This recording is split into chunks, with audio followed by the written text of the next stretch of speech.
Hi everyone, I am Rahul Kumar. Now recently Lok Sabha और राज्यसभा दोनों से वीमेंस रिजर्वेशन बिल 2023 जिसको कि नारी शक्ति वंदन अधिनियम के नाम से भी जाना जाता है वो पास हो चुका है। ये बिल 128 कॉन्स्टिट्यूशनल अमेंडमेंट बिल है। इस बिल में प्रोविज़न किया गया है कि लोकसभा, स्टेट लेजिस्लेटिव असेंबली और दिल्ली असेंबली में 1/3 वीमेंस का पार्टिसिपेशन रिजर्व रहेगा और इस रिजर्वेशन का प्रोविज़न शेड्यूल कास्ट और शेड्यूल ट्राइब में जो वीमेंस का रिजर्वेशन है उसमें भी लोकसभा और स्टेट लेजिस्लेचर में ST/SC के भी रिजर्व सीट में वीमेंस का रिजर्वेशन देखने को मिलेगा। तो चलिए इस वीडियो में समझते हैं बैकग्राउंड और इस बिल का क्या नीड है इसके बारे में। इस बिल के कौन कौन से की फीचर्स हैं इसके बारे में जानेंगे। इस बिल के अगेंस्ट में कौन कौन सा आर्ग्यूमेंट्स दिए जा रहे हैं इसके बारे में जानेंगे और एक वर्ल्ड में किस तरह का सिनेरियो है उसके बारे में भी जान लेंगे। तो चलिए वीडियो को शुरू करते हैं। चलिए सबसे पहले समझते हैं इस बिल के बैकग्राउंड के बारे में। तो former prime minister Atal Bihari Vajpayee ji से ही 1996 में वीमेन रिजर्वेशन बिल के ऊपर डिस्कशन चालू हो चुका था, लेकिन उस समय गवर्नमेंट का मेजोरिटी नहीं होने के कारण ये बिल पास नहीं हो पाया।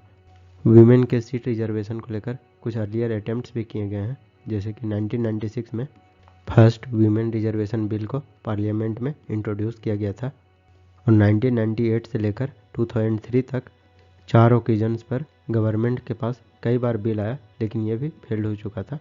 उसके बाद फिर 2009 में फिर से इसको गवर्नमेंट लेकर के आई, लेकिन प्रोटेस्ट के कारण यह बिल पास नहीं हो सका।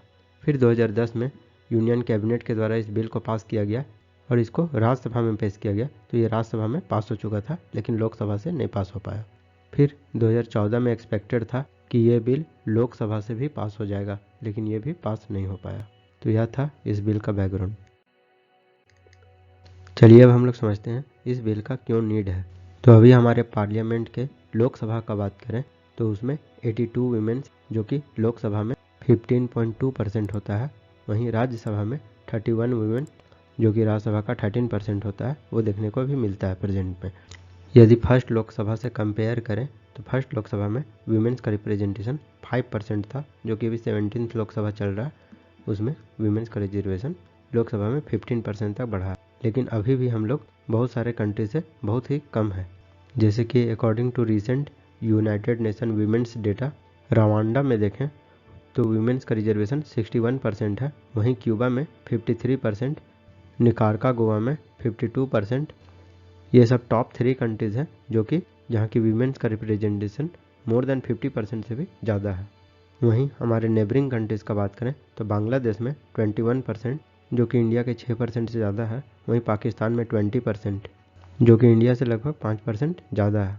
तो इसीलिए वीमेन रिजर्वेशन बिल का ज़रूरत पड़ा, क्योंकि अगर वीमेंस का देखें तो हमारे पॉपुलेशन का लगभग 50% है, लेकिन जो पार्लियामेंट में रिप्रेजेंटेशन है वो मात्र 15 से 16% के आसपास होता है। चलिए अभी इस बिल के कुछ की फीचर्स के बारे में देखते हैं। इस बिल के कौन कौन से की फीचर्स हैं। तो फर्स्ट है reservation for women in lower house, that is Lok Sabha. तो इसमें नया आर्टिकल 330A को हमारे कॉन्स्टिट्यूशन में इंसर्ट किया जाएगा। 128th कॉन्स्टिट्यूशनल अमेंडमेंट के तहत आर्टिकल 330A को इंसर्ट किया जाएगा। जो हमारा आर्टिकल 330 है वो लोकसभा में ST/SC सीट के रिजर्वेशन के बारे में डील करता है, और अब 330A वीमेंस रिजर्वेशन के बारे में बताएगा। इस बिल में वीमेन के लिए जो रिजर्व्ड सीट है उसको रोटेशन बेसिस पे डिफरेंट कॉन्स्टिट्यूएंसीज, स्टेट्स और यूनियन टेरिटरीज के डिफरेंट कॉन्स्टिट्यूएंसीज में रोटेशन बेसिस पे अलॉट किया जाएगा, ताकि वीमेंस का रिप्रेजेंटेशन बढ़ सके। जैसे कि मान लीजिए कॉन्स्टिट्यूएंसी A1, 2 और 3 में इस बार वीमेन का रिजर्वेशन का प्रोविज़न किया गया है।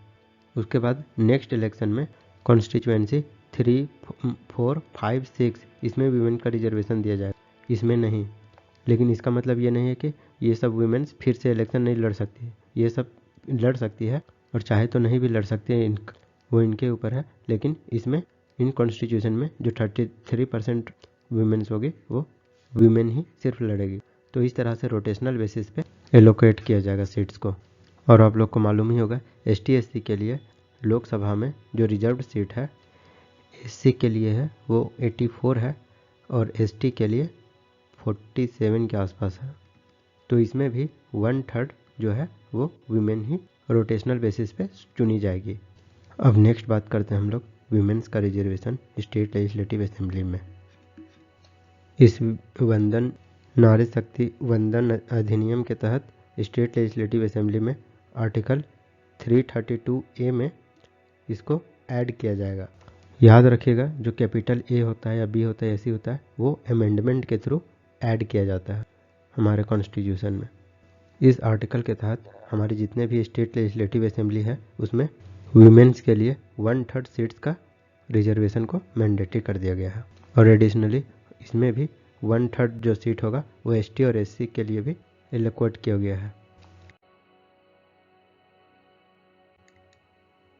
नेक्स्ट बात करते हैं reservation for women in NCT of new Delhi. तो इसमें आर्टिकल 239AA है जो कि यूनियन टेरिटरी ऑफ दिल्ली को स्पेशल स्टेटस ग्रांट करती है as a national capital with regards to its administrative and legislative functioning. और इसमें जो आर्टिकल 239AA(2) का बी है उसमें बताया गया है कि national capital of territory new Delhi के लिए पार्लियामेंट कोई भी लॉ बना सकती है। नेक्स्ट है कमिंसमेंट ऑफ रिजर्वेशन। इसमें नया आर्टिकल 334A को ऐड किया गया है। इसमें बताया गया है रिजर्वेशन तभी इफेक्टिव वे में लाया जाएगा जब अभी होने वाला सेंसस है जनगणना उसको कंडक्ट करवाया जाएगा और उसके बाद और सेंसस के बेस पे डिलिमिटेशन कमीशन को अपॉइंट किया जाएगा और उन्हीं के द्वारा कॉन्स्टिट्यूएंसीज को निर्धारित किया जाएगा और उसी के आधार पे रिजर्वेशन मिलेगा वीमेंस को। और ये जो रिजर्वेशन होगा वो सिर्फ 15 साल के लिए होगा और 15 ईयर्स के बाद पार्लियामेंट यदि चाहे तो इसको बढ़ा सकता है। इसमें next provision rotation of seats का बात करें तो ये रिजर्व सीट है वो हर एक डिलिमिटेशंस के बाद वीमेंस को रोटेशन बेसिस पे रिजर्वेशन को दिया जाएगा। चलिए अब हम लोग देखते हैं इस बिल के अगेंस्ट कौन कौन से आर्ग्यूमेंट दिए जा रहे हैं। तो इसमें जो पहला क्रिटिसिज्म किया जा रहा है वो ये कि ये बिल तभी इफेक्ट में आएगा जब डिलिमिटेशन कमीशन के द्वारा फिर से कॉन्स्टिट्यूएंसीज को डिफाइन किया जाएगा। जो कि आने वाला इलेक्शन है 2024 उसमें वीमेंस का रिजर्वेशन इस बिल में नहीं है, इसके बाद का इलेक्शन का है, तो इसीलिए इसको क्रिटिसाइज किया जा रहा है। सेकेंड है ये जो वीमेन रिजर्वेशन बिल है वो राज्यसभा और स्टेट लेजिस्लेटिव काउंसिल, अभी तक 6 स्टेट में स्टेट लेजिस्लेटिव काउंसिल है, इसमें वीमेंस के लिए रिजर्वेशन का कोई प्रोविज़न नहीं है। जबकि हम लोग देख सकते हैं कि राज्यसभा में करेंटली वीमेंस का लो रिप्रेजेंटेशन है एज़ कम्पेयर टू राज्यसभा। तो इसमें क्रिटिक्स के द्वारा बोला जा रहा है जो रिजर्वेशन है वो लोअर हाउस और अपर हाउस दोनों में होना चाहिए। यहाँ पे नोट करने वाली बात यह है कि इस वीमेन रिजर्वेशन बिल को आर्टिकल 334 ऑफ द कॉन्स्टिट्यूशन से भी लिया गया है जो रिजर्वेशन का बात करता है ST/SC का 70 ईयर्स के लिए। लेकिन इस बिल में जो वैलिडिटी है मात्र 15 ईयर्स का ही है, तो इसलिए भी गवर्नमेंट को क्रिटिसाइज किया जा रहा है। तो यदि आपको यह वीडियो अच्छा लगा हो तो लाइक करें, सब्सक्राइब करें और शेयर करें एंड थैंक्स फॉर वॉचिंग।